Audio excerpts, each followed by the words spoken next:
Hi hello namaste welcome to auto wala updates. ఇప్పుడే Malayali from India movie చూడడం జరిగింది.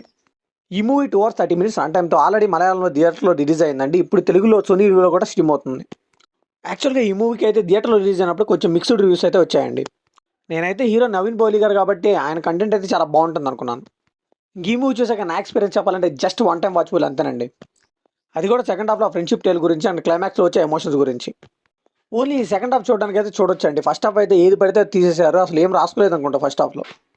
జస్ట్ ఇంట్రొడక్షన్స్ ఒక 10 నిమిషాలు అయిపోయి డైరెక్ట్గా సెకండ్ హాఫ్కి వెళ్ళిపోయింటే మూవీ చాలా బాగుండేది. కానీ డైరెక్టర్ ఏం చెప్పాలనుకున్నారు ఫస్ట్ హాఫ్లో నాకైతే ఇంకా అర్థం కావట్లేదు. ఇంకా అక్కడ లేని లవ్ స్టోరీ ఒకటి, ఆ హీరోయిన్ ఎందుకుందో ఆవిడకే తెలియాలి, 2 లవ్ సాంగ్స్ కూడా పెట్టారు ఆవిడకి. ఇంకా హీరో చేతకాని వాడు అని ప్రూవ్ చేయడానికి ఎన్ని సీన్స్ పెడతారో నాకు అర్థం కాలేదు. సో ఇంకా మధ్యలో క్యాస్ట్ కానీ రిలీజింగ్ కానీ ఇవన్నీ ఎందుకు తీసుకొచ్చారో నాకు అర్థం కాదు. ఫస్ట్ హాఫ్లో ఏదో ఒకటి ఫిల్ చేయాలి కాబట్టి పెట్టినట్టు అనిపించింది. ఇంకా మన హీరో నవీన్ పౌలి గారు అయితే నెరేషన్లో ఓన్లీ మెయిన్ పాయింటే వింటారు అనుకుంటండి, మిగతా అంతా పెద్దగా పట్టించుకోరు అనుకుంటా. ఎందుకంటే లాస్ట్గా తీసిన ఆయన మూవీస్ అన్ని చూస్తే నాకు అదే అనిపించింది. మూవీలో సోల్ ఉంటుంది, మెయిన్ పాయింట్ ఉంటుంది, కానీ మిగతా అంతా ఎంటర్టైనింగ్గా ఎంగేజింగ్గా ఎలా పడితే అలా లేకుండా తీసుకెళ్ళిపోతూ ఉంటారు. ఇంక ఈ మూవీలో సెకండ్ హాఫ్ బాగుంది నిజమే, కానీ ఎంతమంది ఫస్ట్ హాఫ్ని భరించి సెకండ్ హాఫ్ దాకా వస్తారనేది మనం అయితే చెప్పలేమండి. ఎందుకంటే ముందు సెకండ్ హాఫ్ దాకా రావాలంటే ఫస్ట్ హాఫ్లో ఎంతో కొంత ఎంటర్టైన్మెంట్ ఉంటే బాగుండేది. ఇంక ఈ మూవీ ఫ్యామిలీతో చూడొచ్చా అంటే ఎస్ చూడొచ్చు, అడల్ట్ కంటెంట్ ఏం లేదు. ఇంక ఈ మూవీ బేసిక్ స్టోరీ ఏంటంటే స్టార్టింగ్ బస్సులో ఎక్కడికో సీక్రెట్గా వెళ్తుంటారు మన హీరో నవీన్ పౌలి గారు. సో అతను పట్టుకున్న పాకిస్తాన్ వాళ్ళు ఎవరు నువ్వు ఏంటి నీ కథ అని అడుగుతారు. అతనైతే ఫ్లాష్ బ్యాక్ చెప్తారు. ఇంకా అదే స్టోరీ అంతా. ఇంక ఈ మూవీలో పాజిటివ్ విషయానికి వస్తే నేను ముందుగా చెప్పినట్టే సెకండ్ హాఫ్ అయితే టూ గుడ్ అనిపించింది. అంటే ఫ్రెండ్షిప్ సీన్స్ కానీ, క్లైమాక్స్లో వచ్చే ఎమోషన్స్ కానీ, ఓవరాల్ మూవీలో అయితే కొంచెం కాంబినేషన్స్ కూడా బాగానే వర్కౌట్ అయ్యాయి.